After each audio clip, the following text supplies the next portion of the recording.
मेरी आवाज जहां पहुंच रही है,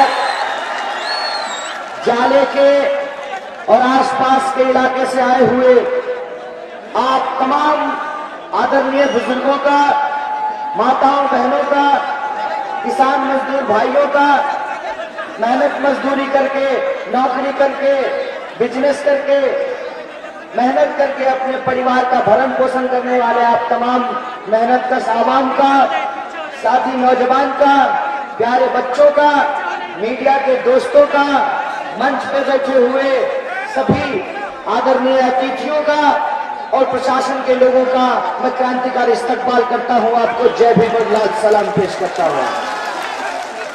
दोस्तों, अभी आपने देखा कि मेरे गांव से कुछ लोग आए हुए हैं और जाले के लोगों ने मिथिला का पाग पहनाकर, चादर देकर उनका स्वागत किया है। इसके लिए मैं जाले के आप तमाम निवासियों का तहे दिल से शुक्रिया अदा करता हूं, आपको धन्यवाद कहता हूं। दरअसल मामला ये है कि मैं कुछ दिन पहले मधुबनी के रहिका में आया था और हमने अपने बातचीत के क्रम में लोगों को बताया कि दरअसल जाले हम लोगों की, हमारे पुरखों की दी हुई है। यहीं पे हमारे जो वंशज हैं वो पैदा हुए हैं, फिर यहां से धीरे धीरे वो देश ही नहीं दुनिया के अलग अलग इलाकों में जाकर के बस गए और यहाँ पर हमारी जो कुल देवी हैं उनका मंदिर भी है, माता जलेश्वरी का मंदिर भी है यहाँ पर।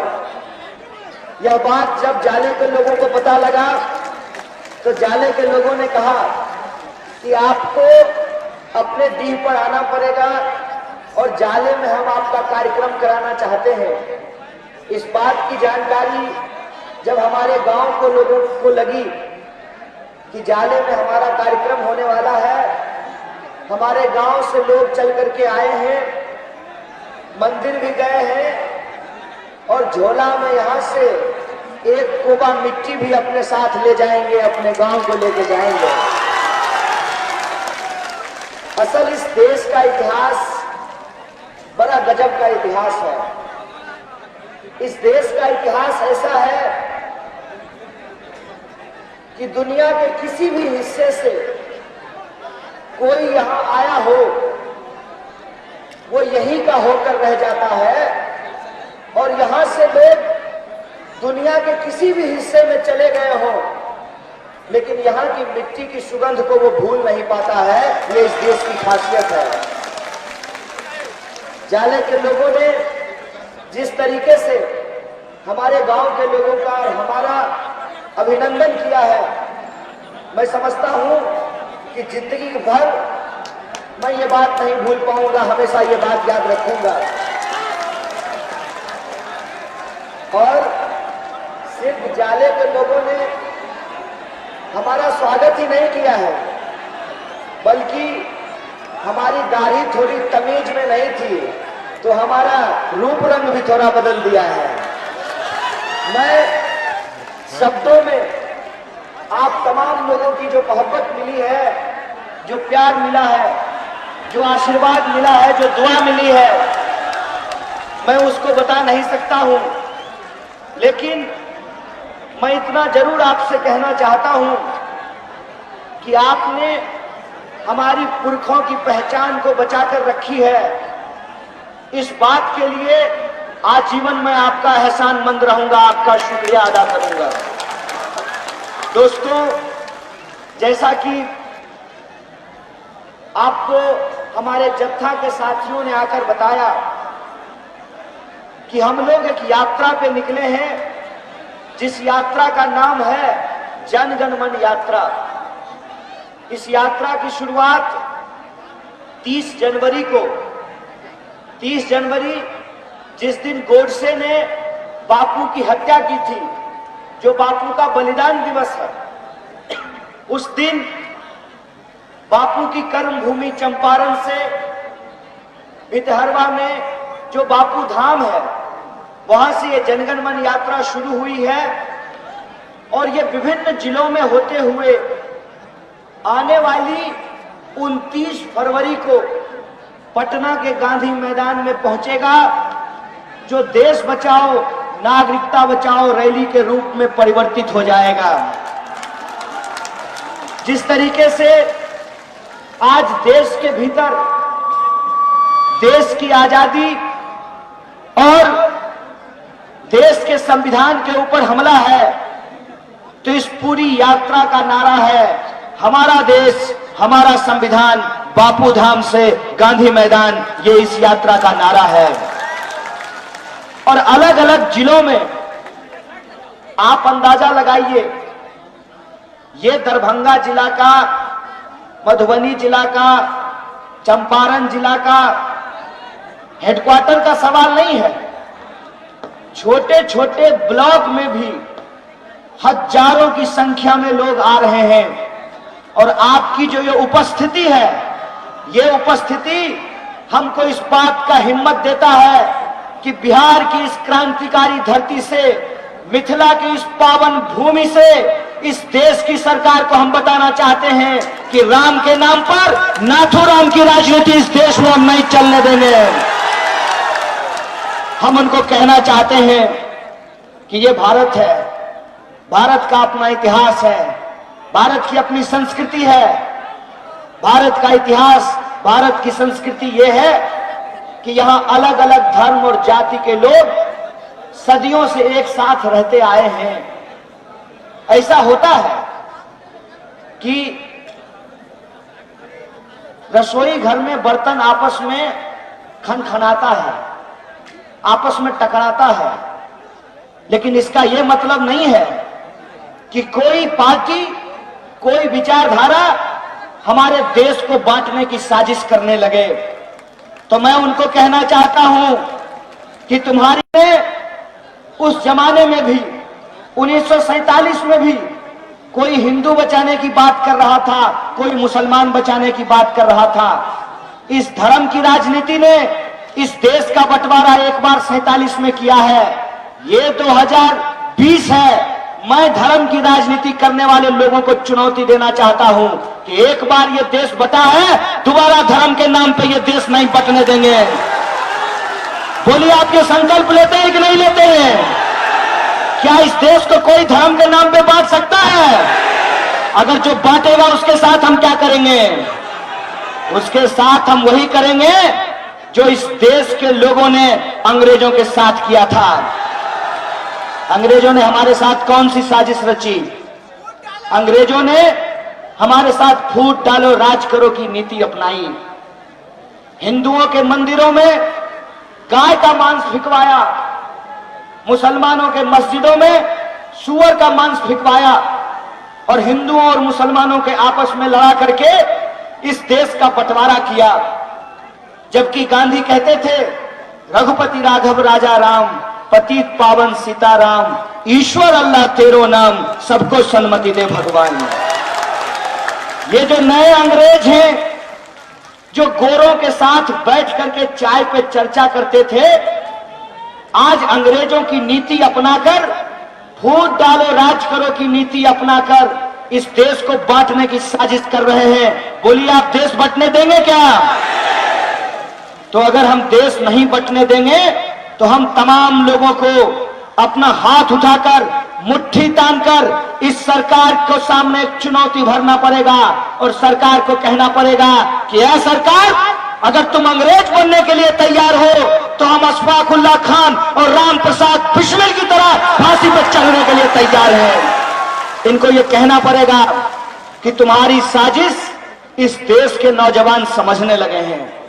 वो समझने लगे हैं कि इस देश में अचानक से हिंदू और मुसलमान क्यों होने लगा है। बताइए, एक परिवार में दो भाई के बीच में भी झगड़ा हो जाता है, एक गांव में दो अलग अलग जाति के लोग रहते हैं, उनके बीच में भी झगड़ा हो जाता है, और कोई गांव ऐसा हो जहां एक ही जाति के लोग रहते हैं वहां भी पड़ोसियों के बीच में झगड़ा हो जाता है। मोटरसाइकिल से दूसरे मोटरसाइकिल को धक्का लग गया, बताइए इसमें धर्म कहां से आ गया? इसमें धर्म कहां से आ गया? अरे ब्रेक नहीं लगा, मोटरसाइकिल ठीक से नहीं चलाने आया, एक मोटरसाइकिल दूसरे मोटरसाइकिल से टकरा गया, तो इसमें धर्म कहां से आ गया? ये जानबूझ करके हर छोटी मोटी विवाद को, हर छोटी मोटी लड़ाई को, हर छोटे मोटे मतभेद को हिंदू और मुसलमान कर देते हैं। ये हिंदू और मुसलमान इसलिए कर दिया जाता है ताकि इस देश के लोगों का जो असली सवाल है, रोजी रोटी, कपड़ा, मकान, शिक्षा, स्वास्थ्य, सड़क, बिजली, पानी, आत्मसम्मान, उन सवालों को गुमराह किया जा सके। हमको यह समझना पड़ेगा कि दिन रात हमारी टीवी में हिंदू और मुसलमान का बहस क्यों होता है। दिन रात हमारी टीवी में हिंदू और मुसलमान का बहस को अगर जब आप गौर से देखेंगे तो यह बात आपको पता चलेगा कि खेत में मर रहे हो किसान, सीमा पे शहीद हो रहे हो जवान, तो यह लाजिम है कि जिन्होंने बेचा है अपना ईमान वो टीवी में बैठ करके करेंगे हिंदू और मुसलमान। इसीलिए इस देश से जो प्यार करने वाले लोग हैं, जो बापू को मानने वाले लोग हैं, जो अशफाक उल्लाह खान और राम प्रसाद बिस्मिल को मानने वाले लोग हैं, जो भगत सिंह और चंद्रशेखर आजाद को मानने वाले लोग हैं, जो सावित्रीबाई फूले और फातिमा शेख को मानने वाले लोग हैं, उनको यह समझना पड़ेगा कि पुरखों ने जिस बात के लिए कुर्बानी दी थी वो ये नहीं था कि इस देश के भीतर संविधान ने जो हमको अधिकार दिया है कि किसी भी इंसान के साथ उसके पहचान के आधार पर, चाहे धार्मिक हो या जातीय, कोई भेदभाव नहीं किया जाएगा। कहां से कौन सी ऐसी परिस्थिति पैदा हो गई कि एक बार फिर से इस देश के जो राजनीतिक पार्टियां हैं वो 47 की भाषा बोल रहे हैं, वो अपनी राजनीति कर रहे हैं, धर्म के नाम पर वो राजनीति की रोटी सेक रहे हैं। तो मैं आप तमाम लोगों को ये बता देना चाहता हूं कि ये जो यात्रा हमने निकाली है, इस यात्रा का कोई राजनीतिक उद्देश्य नहीं है। आपके हाथ में जो शान से ये तिरंगा फहरा रहा है, इस तिरंगे को बचाने का सवाल है, अपने संवैधानिक हक को और इंसाफ को बचाने का सवाल है। मैं आपको बता दूं कि ये लड़ाई किसी को एमपी, एमएलए, किसी को मंत्री, प्रधानमंत्री या मुख्यमंत्री बनाने की लड़ाई नहीं है। ये लड़ाई इस बात की है कि हम लोग हिंदी फिल्म का एक गाना सुनते थे, तू हिंदू बनेगा न मुसलमान बनेगा, इंसान की औलाद है इंसान बनेगा। हम इंसान की औलाद हैं तो हम इंसानियत के लिए लड़ेंगे, लेकिन जो बेईमान की औलाद है वो बेईमानी के लिए लड़ रहे हैं। इस बात को हमको अपने दिमाग में डालना पड़ेगा। आप देखिए कि एक साजिश की तहत इस देश के जो नौजवान हैं उनके हाथों में तमंचा थमा दिया गया है। अमित शाह का बेटा बीसीसीआई का सेक्रेटरी बना है, वो स्टेडियम में बैठकर चीयर लीडर्स का डांस देखेगा और आईपीएल का मैच का मजा लेगा, और आपको तमंचा पर डिस्को करने के लिए छोड़ दिया है। ये राजनीति हम लोगों को समझनी पड़ेगी कि नेता अपने बच्चों का कैरियर बनाते हैं, लेकिन इस देश के जो आम लोग हैं उनकी परेशानियों को किस तरीके से गुमराह किया जाता है। हकीकत यह है कि 45 साल में देश में सबसे ज्यादा बेरोजगारी है। और ये कैसी सरकार है, ये कैसी सरकार है कि एक एक करके इस देश की सरकारी संपत्तियों को बेचा जा रहा है। और प्रधानमंत्री क्या कहते थे? प्रधानमंत्री कहते थे कि मैं देश नहीं बिकने दूंगा। कितना मजेदार चीज है, सुन लीजिए। किसी गाड़ी का किसी दिन स्टीयरिंग बेच देंगे, किसी दिन टायर बेच देंगे, किसी दिन इंजन बेच देंगे, किसी दिन चेचिस बेच देंगे, और कहते हैं कि मैं गाड़ी नहीं बिकने दूंगा। ये कहते हैं कि मैं देश नहीं बिकने दूंगा, लेकिन इस देश की जो राष्ट्रीय संपत्ति है, जो सरकारी कंपनियां हैं, जो बीएसएनएल है, जो एलआईसी है, जो रेलवे है, जो भारत पेट्रोलियम है, जो हाल है, उसको आज बर्बाद करने की कोशिश की जा रही है। इसीलिए ये दोहरी चुनौती आज हमारे सामने में है। एक तरफ हमको अपने हाथ में जो तिरंगा है उसको बचाना है। जो 47 में हमको आजादी मिली है, उस आजादी को बचाना है। और दूसरी तरफ हमारे देश के जो नौजवान हैं, उनका जो सवाल है, उनके शिक्षा और रोजगार का सवाल, उसके लिए हमको संघर्ष करना है। क्या बदहाली बनाई गई है इस देश में शिक्षा की, बिहार में शिक्षा की, इसके बारे में आप सोचिए कि नेताजी का बेटा पढ़ने के लिए विदेश जाता है, लंदन में पढ़ता है, अमेरिका में पढ़ता है, लेकिन आपका बच्चा जिस कॉलेज में पढ़ता है वहां लाइब्रेरी नहीं है। लाइब्रेरी है तो किताब नहीं है, क्लासरूम नहीं है, क्लासरूम है तो मास्टर नहीं है, और 3 साल का बीए 5 साल में कराया जाता है। ये हमारा सवाल है। और किसी तरह से बच्चे जब अपनी पढ़ाई करते हैं, किसी तरह से वो अपनी डिग्री लेते हैं, तो डिग्री लेने के बावजूद भी उनके पास नौकरी नहीं है। 1 साल में 5 लाख इंजीनियर तैयार होते हैं और 1 लाख लोगों को भी नौकरी नहीं मिलती है। ऐसी विडंबना है कि पीएचडी करने के बाद लोगों को बीएड करना पड़ता है, इस उम्मीद में कि कम से कम मास्टर की तो नौकरी लग जाएगी। और मास्टरी की हालत क्या है कि एक ही स्कूल में 2 तरह के मास्टर होते हैं। एक को 55,000 60,000 रुपया मिलता है, दूसरे को 10,000 और 15,000 रुपया मिलता है। और सरकारी नौकरियों की क्या हालत कर दी गई है। पूरी जिंदगी आप सरकारी नौकरी कीजिए, लेकिन बुढ़ापे में आपका पेंशन मिलेगा इसकी कोई गारंटी नहीं है। यहाँ पे एक एमएलए साहब बैठे हुए हैं, एक बार एमएलए बने हैं, जिंदगी भर इनको पेंशन मिलेगा, इसके बाद इनकी पत्नी को भी पेंशन मिलेगा। और आप जो सिपाही लोग यहाँ खड़ा हैं, बताइए आपको पेंशन मिलेगा? तो आप सरकारी नौकरी कर रहे हैं ना, ये सरकारी विधायक है ना, ये सरकार है ना, इनको पेंशन मिलेगा, नेताजी को पेंशन मिलेगा, प्रधानमंत्री को पेंशन मिलेगा, मुख्यमंत्री को पेंशन मिलेगा, लेकिन सिपाही को पेंशन नहीं मिलेगा। बताइए ये न्याय है कि अन्याय है? ये सवाल है। हमारा ध्यान कहीं और भटकाया जा रहा है, हमको गुमराह किया जा रहा है, हमको आपस में हिंदू और मुसलमान करके लड़ाया जा रहा है, ताकि इस देश की सरकार देश की सरकारी संपत्तियों को अपने दोस्तों के हाथ में लुटा सके। बताइए ऐसा कौन बाप होता है कि अपना बच्चा मांगे जूता तो उसको दे थप्पड़, अब पड़ोसी के बच्चा को जूता के बदला छत्ता खरीद करके ला दे? ऐसा कौन बाप होता है? ऐसी कौन सरकार होती है कि बीएसएनएल को बेच रही है और जियो को धन धनाधन करवा रही है? ऐसी कौन सी सरकार होती है? हमको ये समझना पड़ेगा कि चुनाव आते ही हिंदू मुसलमान क्यों होने लगता है, क्यों दंगा भड़कने लगता है? इसीलिए दंगा भड़कने लगता है कि आपके बच्चे के पास प्रतिभा है, उसके पास मेरिट है, फिर भी उसको नौकरी नहीं मिलेगी, लेकिन अमित शाह का बेटा जो उसका फोटोकॉपी है उसको बीसीसीआई का सेक्रेटरी बना दिया जाएगा। ये बात आपको समझनी पड़ेगी। इसीलिए इस देश की आवाम के सामने एक बड़ी चुनौती है। जब हम कहते हैं कि देश बचाएंगे, तो देश बचाने का क्या मतलब होता है?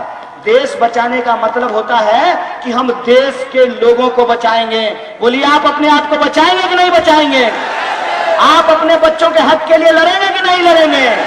आप संविधान को बचाने के लिए लड़ेंगे कि नहीं लड़ेंगे? अगर आप इन सवालों पे लड़ना चाहते हैं तो मैं आप तमाम लोगों से आह्वान करना चाहता हूं कि आप 29 तारीख को पटना के गांधी मैदान में आइए। बोलिए आएंगे? हाथ उठा के बोलिए आएंगे। सब हाथ उठ गया है, झूठ में हाथ नहीं उठाए हैं। मोदी जी की तरह झूठ नहीं बोले हैं। ऐसा तो नहीं होगा ना, अच्छा दिन की तरह पटना के गांधी मैदान में आप लोगों का इंतजार करना पड़ेगा। मोदी जी बोले थे अच्छा दिन आएगा, लेकिन आज तक नहीं आया। आप लोग ऐसा नहीं करेंगे ना? अगर आप तमाम लोग 29 तारीख को पटना के गांधी मैदान में आएंगे तो हम बिहार सरकार से ये अपील करेंगे कि नीतीश बाबू, आप बिहार की विधानसभा में सीए, एनआरसी और एनपीआर के खिलाफ रेजोल्यूशन पास कीजिए। अगर आप आएंगे तो हम बिहार की इस ऐतिहासिक धरती से हुंकार भरेंगे, ललकार भरेंगे और इस देश की सरकार को बताएंगे कि यह परिवार देखिए बिहार की जनता है, बिहार की जनता उठ खड़ी हुई है। देश को जब जब जरूरत होता है बिहार की जनता सड़कों पे उतरती है। पटना के उस गांधी मैदान से हम अमित शाह को बताएंगे कि तुम कहते हो कि 1 इंच पीछे नहीं हटेंगे, 1 इंच तो क्या तुमको पूरी जमीन छोड़नी पड़ेगी। यह बात अपने दिमाग में डाल लो, अपने दिमाग में यह बात डाल लो कि जब जनता उठ खड़ी होती है लोकतंत्र में तो अच्छों का गुमान टूट जाता है। ये मिथिला की धरती है, ये मिथिला की धरती माता सीता की धरती है, मां जानकी की धरती है। हम लोग सीताराम बोलते हैं मिथिला में और देश के अलग अलग हिस्सों में। बताइए कि कभी रावण को भी अपनी शक्ति का गुमान था कि नहीं था? गुमान टूटा कि नहीं टूटा? नशा कैसा भी हो उतर जाता है, गुमान कैसा भी हो ढह जाता है, इनका गुमान भी ढहेगा, जरूर ढहेगा। और हम इस देश की सरकार को बता देना चाहते हैं कि जनता जिस तरीके से उठ खड़ी हुई है, तमाम समुदाय के लोग, तमाम जाति के लोग, तमाम क्षेत्र और इलाके के लोग जिस तरीके से उठ खड़े हुए हैं, इस देश की सरकार को हम ये चैलेंज करना चाहते हैं कि अमित शाह, तुमको 1 इंच तो क्या ये देश छोड़ करके वहीं भागना पड़ेगा जहां तुम्हारा बेईमान दोस्त नीरव मोदी भाग करके गया है। यह बात अपने दिमाग में रखना। मैं उनको एक बात समझा देना चाहता हूं कि मेरा नाम कन्हैया है और मेरे बाबूजी का नाम जयशंकर है। मेरे सर्टिफिकेट में लिखा हुआ है JAI और छोटकिनमा भाई के सर्टिफिकेट में लिखा हुआ है JAY। बाबूजी तो एक ही है ना, बाबूजी तो एक ही है ना। ये कागज की छोटी छोटी गलतियों के चलते इस देश के पूर्व राष्ट्रपति के परिवार का नाम NRC से बाहर कर दिया गया। जो लोग फौज की नौकरी करते हैं, देश की सेवा करते हैं, उनके परिवार का नाम NRC से बाहर कर दिया गया। मजेदार तो यह है कि बाप का नाम NRC में है, माँ का नाम NRC में है, एक भाई का नाम भी NRC में है, दूसरे भाई का नाम NRC से बाहर कर दिया गया। तो क्या वो ईमेल से आया था? व्हाट्सएप फॉरवर्ड नहीं है वो भाई, वो तो है बच्चा उसी का, उसी माँ बाप का। तो माँ बाप नागरिक हैं, एक बेटा भी नागरिक है, दूसरा बेटा नागरिक नहीं है। ऐसा कैसे होता है? ऐसा इसलिए होता है कि यहाँ पुलिस के लोग खड़े हैं, आपको बता देंगे। सरकार है ये लोग, सरकार यही है आपके बीच में। सरकार मुंह देख करके काम नहीं करती है, सबूत देख करके काम करती है। और सबूत आप क्या पेश कीजिएगा? आप कागज पेश कीजिएगा। और कागज की हकीकत यह है कि वोटर आईडी जो ये साबित करता है कि आप मतदाता हैं, नाम आपका रहेगा और फोटो आपकी पत्नी की उसमें लगी हुई रहेगी। रहता है कि नहीं रहता है? कितने लोग हैं जिनका वोटर आईडी पे जन्मदिन सही छपा हुआ है? बिहार की स्थिति यह है, लोग पैदा किसी महीने में हुआ हो लेकिन सर्टिफिकेट पे जन्मदिन जनवरी में लिखा रहता है। हम ये नहीं जानते हैं क्या? लोग जन्मता 87 में है और सर्टिफिकेट पे 89 लिखा रहता है। क्या सिपाही जी, होता है कि नहीं होता है? लोग जन्मता 89 में है और लिखा हुआ 91 रहता है, जन्मता 90 में है और लिखा हुआ 92 में रहता है। क्योंकि लोग इस देश में जब कम पढ़े लिखे हैं तो उनको नहीं मालूम है कि उनके बाबूजी कब पैदा हुए थे। अगर कभी कभी पूछिएगा अपने बाबूजी या दादाजी को जाकर के कि दादा आप कब पैदा हुए थे, तो कहेंगे उस साल झंझारपुर में बहुत तेज बाढ़ आया था, सब कुछ डूब गया था। साल पता ही नहीं है। ये कागज की स्थिति है। कागज के आधार पे, कागज की छोटी मोटी गलतियों के आधार पे, जो कागज आपको सरकार ही बना करके देती है, आप अपने ही देश के लोगों को अपने ही देश में नागरिकता साबित करने के लिए कह रहे हैं। और क्या कह रहे हैं कि ना भाई, हम देश के लोगों को परेशान नहीं करना चाहते हैं, हम घुसपैठियों की पहचान करना चाहते हैं। हम आपका झूठ समझते हैं। यही झूठ आप नोटबंदी के वक्त भी बोले थे।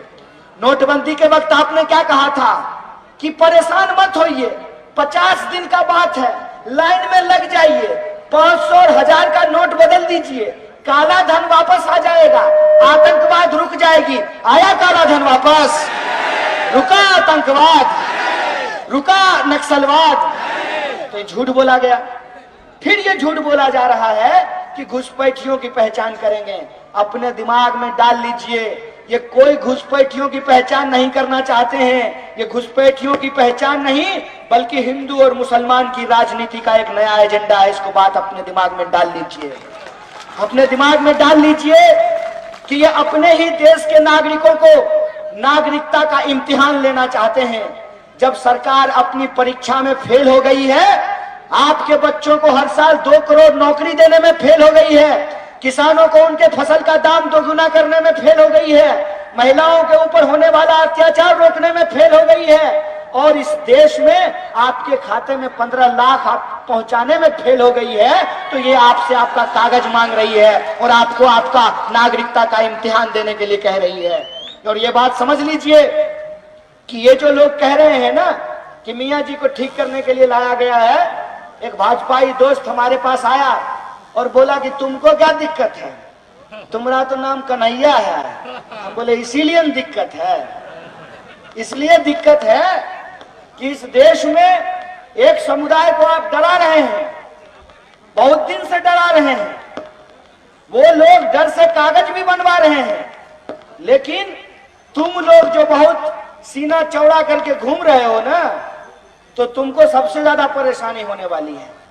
परेशानी इसलिए होने वाली है कि तुम ये नहीं समझ रहे हो कि पूरे देश में अगर एनपीआर होगा, पूरे देश में अगर एनआरसी होगी और कागज की छोटी छोटी गलतियों के चलते जब तुम्हारा नाम बाहर कर दिया जाएगा, तो तुमको जो ये लगता है कि हम सीए के तहत नागरिकता ले लेंगे, तो अपने दिमाग में जो गोबर भसा भरा हुआ है, भूसा भरा हुआ है, उस दिमाग में ये घुसा लो कि सीए के तहत नागरिकता लेने के लिए पहले तुमको यह स्वीकार करना पड़ेगा कि तुम देश में शरणार्थी हो, और देखते देखते जो तुम इस देश के नागरिक हो, तुमको शरणार्थी बना दिया जाएगा।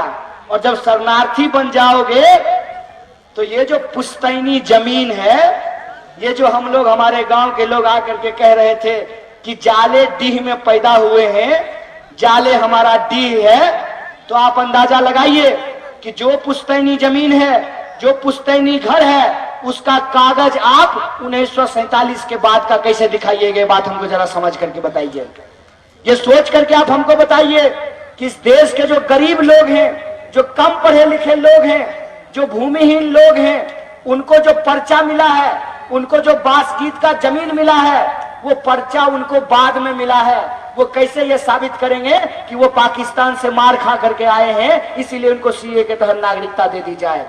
ये पूरी लड़ाई एक धर्म की लड़ाई नहीं है, ये लड़ाई हम सब की लड़ाई है, और ये हमको समझना पड़ेगा कि सरकार हमारे साथ एक खेल खेल रही है। ठीक उसी तरह से कि किसी बच्चे को भूख लगा हो और बच्चा जाए पप्पा के पास, पप्पा पप्पा बिस्कुट दीजिए, पप्पा उसको उठा करके अलमीरा पे बिठा देंगे, बच्चा बिस्कुट मांगना छोड़ करके कहेगा पप्पा अलमारी से नीचे उतार दीजिए। ये सरकार भी हमारे साथ यही कर रही है कि आप अपने बच्चों के लिए कह रहे हैं कि हमारे खाते में 15 लाख क्यों नहीं पहुंचा, आप कह रहे हैं कि किसान आत्महत्या क्यों कर रहे हैं, आप कह रहे हैं कि महिलाओं के ऊपर अत्याचार क्यों हो रहा है। आप जो सरकार से सवाल पूछ रहे हैं, तो सरकार ने जवाब देने की बजाय उल्टे आपसे सवाल पूछ लिया है, आपसे कागज मांगने की तैयारी कर रही है। इसीलिए हमको यह बात समझना पड़ेगा कि जादूगर जैसे गिली गिली गिली गिली पम पम छू कह करके आपका ध्यान भटकाता है।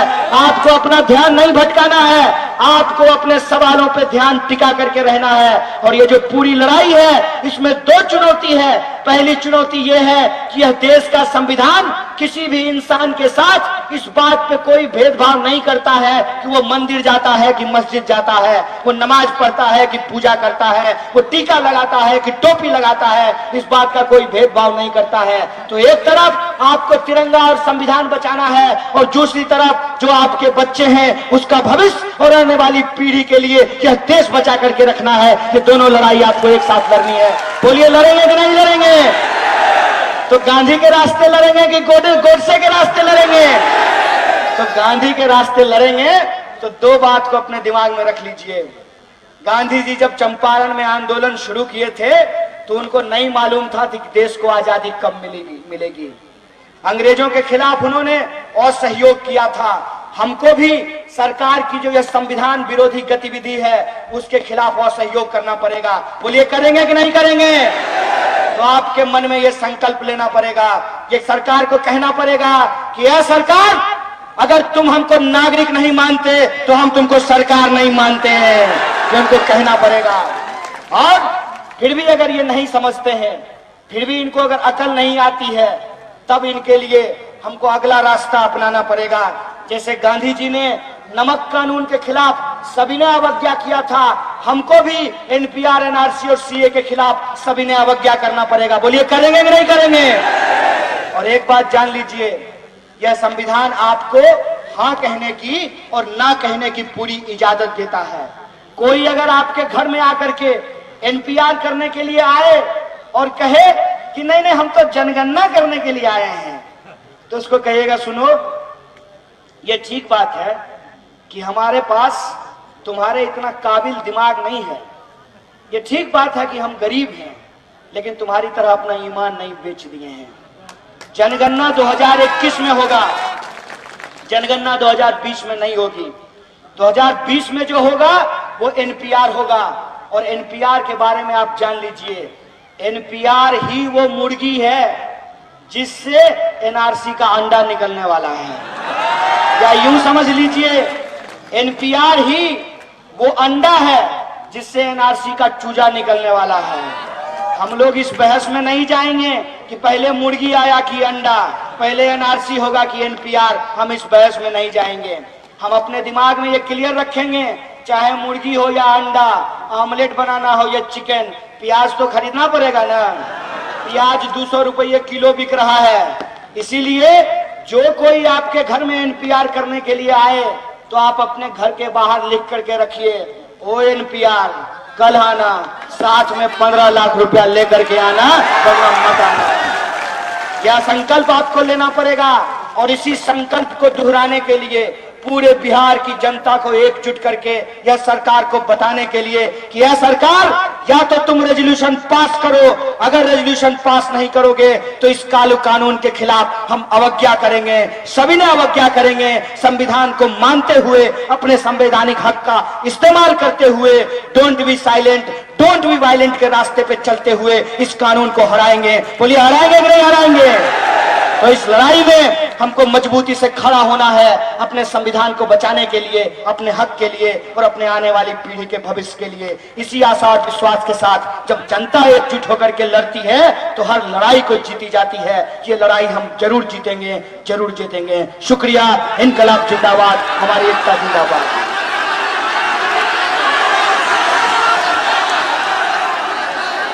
नारा सुनेंगे? ठीक है, सुन लीजिए।